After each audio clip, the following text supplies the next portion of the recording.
are you? Good. I'm excited to be here and meet Oh, you. we're so excited too. How's it going? All right, and you? Good, good. I have a needy dog down here. We'll pick him up. We want to. Oh, oh, how sweet. Her name is Lucy. Lucy? Uh-huh. Oh, we wanted to introduce ourselves and just find out about your project and what you have in mind and all your exciting ideas and just let her rip. Awesome. Well, yeah, thanks so much first like for meeting and for reaching out. Super excited. So kind of the big I'm a painter, I'm a fashion designer, and I have been deeply connected to an organization in Los Angeles called the Unique Women's Coalition. They are actually the longest standing Black trans-led organization. They've been around for 25 years and yeah, they just do a lot of really amazing work there. Housed at the Connie Norman Trans Empowerment Center, they offer a clothing closet. They have like finance. They'll have like a lot of classes too. They actually did the class I was just telling you about the shirts, the direct to garment, and stuff like that. So they're me and them have been connected since 2018, and I've always donated back to them and done like a lot of advocacy work with them, promoting their events. And they're kind of aside from the promoting resources, I think the thing that both of us have always really aligned with is, and I think y'all would appreciate as well, is like we kind of want to see a world past just getting these basic resources and kind of going to this place of like joy and excitement and community building and like hope for not just like we're just barely getting food and clothing, but like we're really thriving and excelling and just seeing a really bright future that maybe folks didn't know would be possible for themselves. Mm. So that's kind of been my whole the trans joys resistance, my whole kind of concept of it all. And all of everything that I've done so far has been completely self-funded. I've always done it all by myself. And so about last April, I had an art show at a downtown LA warehouse, and it was kind of the first iteration of this project that I'm ever trying to grow and expand on. And that was really great, but it was again self-funded. So I kind of, had to cut some corners here and there and do some things a little more DIY than I would have hoped. I think the biggest thing that I want to do. So okay, so I'll get all jumbled up. I can So tell you're excited and passionate, and that's beautiful. I love it. yeah, I get like so, and then all of Big it. Okay, hug. yeah, and then but to follow chronologically, that was a really amazing moment. I was able to bring so much community together and talk about the power of art and trans activism. And I think as you guys have seen, a lot of my art actually doesn't even necessarily have to specifically do with being trans. So like one of my favorite pieces that I'm looking at right now says it's a gift to feel deeply. So it's really a lot of these things are about like just what Being is human. yeah, what does being human mean? Yeah, and like Mm, how do we do this life thing together? mm. So it was a really special moment. There was even some people that left crying from the show, and I was Oh, so wow. touched. And so I want to continue building those spaces, but again, this time with greater resources. So I have a warehouse in downtown LA. I want to kind of do a similar thing, but this time with a lot more resources and a lot more community building implemented in it.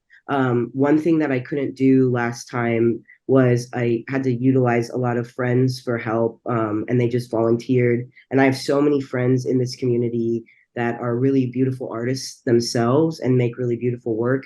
And I want to pay them. I want to have them perform. I want to pay them. I want to uplift them. I want to have the Unique Women's Coalition there as well, offering resources, giving out information about other events that they have that you can come there and get food and clothes and other things like that.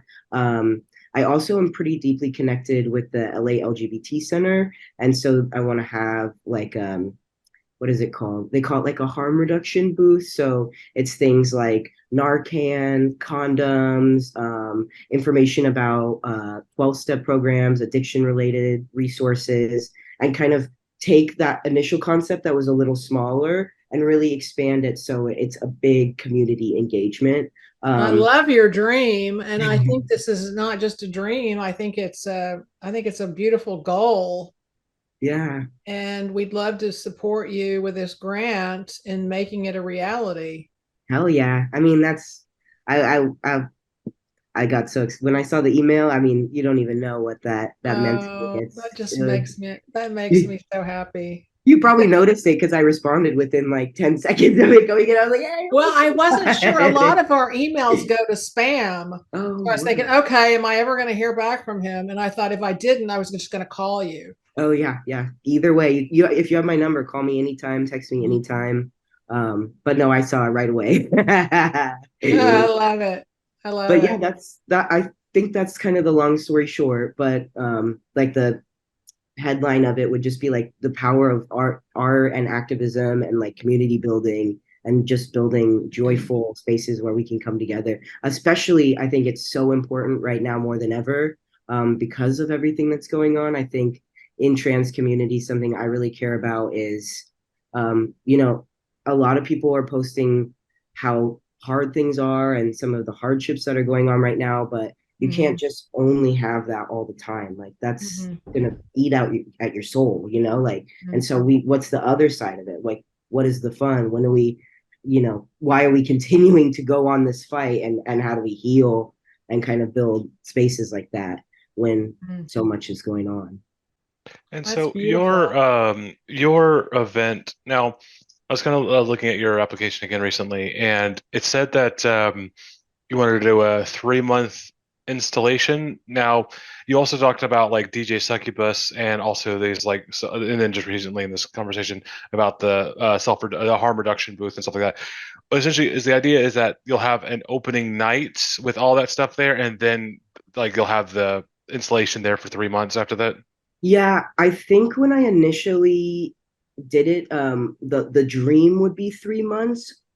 Knowing that I've done a little research since then, knowing rent prices in LA, Mm, right. I don't know that it would be able to. I mean, obviously, that would be amazing. It would extend that far. Um, so I have to do a little bit more deep Mhm. in the budgeting. That was kind of more of the big dream and see how long we can get things to last. The Mhm. biggest thing that I had happen when I did the initial one is it was honestly like a huge toll on me physically because I had to install and deinstall all of the art in the same day as well as host the event and I had an artist curator talk. So as much as we could have it extend would be great, but like I said, you know how expensive LA Right. is. Mhm. Is there any like organizations that have any complimentary spaces? I mean, I don't know. Yeah, there is Like art in residency or something. yeah, there is the Connie Norman, the Trans Empowerment Center. So I think we could reach out to them. And I don't know that it's necessarily worse or better. The only thing would be it would probably move locations. So the party would be somewhere, or the opening show would be somewhere that maybe the gallery wouldn't exist in. It would move just because Mhm. the space that the event is held. I really want it to be like central in downtown LA and kind of Mhm. have all of that like able to play loud music and have Mhm. DJ Yeah, and everything like dancing and stuff like that. right. And so the Trans Empowerment Center is more of a resource center, so to I, speak. I I, see. I've seen that happen in the past. I've seen like a kind of a big open event, and then have a lot of signage that says that this work will be on display at this address. Like I've seen that in the past, so I could Mhm. see that working that way as well. Yeah, Yeah, that I think that might be the smarter move, just so the whole budget doesn't go to paying for the Mhm. space. And that we could probably get them to donate as well. Yeah. So it would just be the initial space for the night. right. Do you have any questions for us? I'm Um, sure you do. yeah, I mean, I guess How does it um, work? I know I've just been so excited about the dream. I'm like, okay, now it's the logistics moment. I mean, I think mainly just like I'm a I don't know if y'all are astrology people, but I'm a triple I'm a triple Taurus, so I'm very good at being organized and Oh, grounded. this is great timing for you because Yeah, Uranus and Jupiter are both in Taurus. yeah. It's been a good moment. Yeah, as a Taurus, I will definitely I love those kinds of excels and all that kind of My stuff. Mars is in Taurus. Oh yeah. Mars. Yeah, Oh that's gosh. what's your main sign? Sagittarius. Okay. What about you, Ian? Sagittarius as well. Oh, nice. We have a lot of late November and early December birthdays all around us. Um, Hmm. like what, 4 or 5 at least. Hmm. So with a lot of Sagittarius energy in this area. That's great. Yeah. Hmm. Well, I mean, you all are not local to LA, huh? No, we're in Dallas, Texas. We're in a suburb of Dallas, but we'd love to come out. When do you think Yeah. you're going to be doing this? I actually have a lot of things already kind of pre-booked. My when I applied for the grant, honestly, I was like, I'm gonna do this no matter what. Very Taurus of me. Like I'll figure it out, and if I have to DIY it, but this made things just like the weight off of my shoulder. Oh, It's that's just so wonderful. I but love it. I have It's a like lot of winning things a mini lottery. literally, but for a good cause too. Yeah. So I have a lot of things already pre-scheduled actually. I have it's August 27th. I did a trade with the warehouse. So the one night of the warehouse where the starting event will be, I actually did a trade, social media consulting with them so that I could get the space for free. So that's already booked for October 27th. And Wonderful. then the next day is actually going to be a runway show in the same vein with the DJ for my fall winter collection on the 28th. So the thing will probably move end of October. It'll probably be November that it'll move to the Connie Norman once I get in touch with them. So that's kind of the tentative timeline. So we have about a month and a half, Hmm. which I think is plenty of time. And another thing I did that I think will be really helpful for this and keep the budget concise is when I did the last event, because I have followers on Instagram and a lot of people like y'all think that I'm doing something important for the world, Yeah. donated a lot of stuff. So that's Mhm. going to be, I Oh, guess, that's wonderful. yeah, in this initial week before I kind of start going into the budget and planning, my hope for the next couple of like I think by the end of next week, I'll give myself that timeline.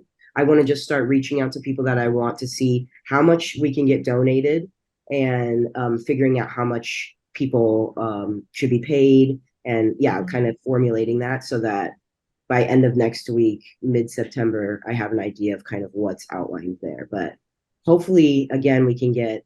Last time we got like some really random things donated, which was fun. I got like a bunch of jars of candy, which was like a really sweet. Everybody came home with like a candy bag, and I That's got like nice. granola bars, like just some random things that are nice to Yeah. have that we don't have to really worry about, like snacks and stuff like that. Another thing, oh, that I think y'all will actually be so excited about. I forgot to mention this. So, kind of my background, aside from being an artist, my first handful of like corporate jobs that helped build this were in like marketing, like social media marketing. Mhm. And so I plan to do for the month, probably the last 2 weeks of October before the opening. I plan to do not only a ton of organic promotion of everything, but I'm gonna spend a little bit of the money on an ad budget that's a geo-targeted campaign, so that people in anywhere in the downtown kind of Los Angeles area around there are getting Mhm. targeted by these ads. But what we can do is we can also run them from either of our accounts so that Yeah. you guys are getting more followers that way Mhm. and people are seeing your page, or we can do the collaborator tag so we're both on all Mhm. of that content. That'd be um great. yeah, but that's kind of the marketing is also like I luckily love being an artist and I love marketing, which I think Well, is that's pretty really helpful. rare. Oh yeah. But the Believe me, marketing, because I'm an artist, so I know. yeah, right. It's like one of my, I'm so grateful. Thank you, God, that Yeah. doesn't happen to me. But that will be a huge part of this as well, is doing all of that marketing. And it's not to toot my own horn, but it'll be Well, top we notch. want to come out and attend this thing. Yes, there. I'll show you all around that area too. Downtown, there's like a lot of really good restaurants, and we got really good food out in LA. How long have you been in Los Angeles? Since 2017, but I grew up in Joshua Tree, California, so Oh, right that's here. beautiful. Honestly, if y'all come, especially if you're driving, I would strongly suggest getting one night out Mhm. there. It's the exact opposite of LA, like Yeah. loud, no quiet, lots of energy, and then you go out there and just Yeah. silence. That's great. My big focus right now is thinking about budgeting and reaching out to folks about everything getting covered. But Mhm. the other thing that I think is also really exciting and in line with social media, um, I am pretty close friends with somebody named Honey Davenport, and she was actually one of in RuPaul's Drag Race, is a very well known drag queen in community, and I think there's a chance that she might give us a little bit of a discount to book her at the event. So we not only are we having a lot of local, but we've got some of this like big name talent that would Oh, I help think us it's going drive to a lot take of them. off. Yeah, I Yeah, think you get the word out and people are going to come flocking. yeah. Yeah. That's the goal. We can fit, I think, 600 to 700 people in there. So let's see. Yeah. Let's make it happen. I've never gotten. This is my first grant that I've received. So thank you so much. You're But welcome. because I've been friends with so many nonprofits for so long and do a lot of community organizing with UWC, that's a nonprofit. I know a lot about the importance of data, and Mhm. I'll be able to get you like, especially after the event, I'll be able to get you a list of all of the attendees plus their emails and like all we can do at the end to a whole deck that presents like how much engagement we got on social media. So Oh, say in that'd be total, we've gotten beautiful. like 1 million views and we had 500 attendees and we Yeah. had like 20 posts that all went viral, like all of that kind of data that I know is really important Uh-huh. for grant writing. I can help y'all. Speaking of dreaming big, do you have any aspirations taking this project? My big, huge dream would be, I think it's so great that it can be in LA because this is my home and this is my city. And I think it needs to be in places that don't have we luckily there is resources and support here. That's not the case for a lot of places. My dream would be to go to places like honestly Texas, Florida, these places where people really need to know that communities around them and they're not alone. That would be my big dream. And I think very my biggest inspiration artistically is like Keith Haring, and I think he's Oh, really yeah. inspirational in the sense that we're both similar of like we're producing a lot of work about something that's very important and that people I think need to hear often. And so smaller things like if I couldn't bring the pop-up in places, another huge dream I've had is billboards. Like Mhm. imagine if I was like in Florida right when everything's going on, if I could just have a big billboard that says like trans people are loved. Like Yeah. just clean, simple, Yeah. easy. I like Spread joy, yeah, exactly. whatever. Yeah. So that's my big dream. And then just to, yeah, share my art and the whole, I say this a lot on my social media, but I love clothing. I love fashion. But another huge part of why I chose clothes as a vehicle for my art is because I want I just want it to be seen. I want people to see the messages that I have. Because I think like everybody, if you were walking in the store and you saw somebody wearing a shirt that says it's a gift to feel deeply and you're having a horrible day or somebody told you, Yeah. you're something bad, I think It's that, it's more than a subliminal message. yeah, exactly. It's the Mm. ripple effect of the art. So however I can get it to keep rippling further and further and expanding further and further that's Mhm. my huge, big, major dream. I love it. Everything for me, TikTok and Instagram is gonna be just at Mars, Mars, period, right, WRIGHT. So that's Instagram and TikTok are my two main platforms. I have a YouTube account, but I don't post quite often. So those are the major ones. And then the website is obviously marswright.com. Well, thank you all so much. Thank Seriously, this is you. huge We're honor. excited. I can't wait to meet y'all when you come. Yeah.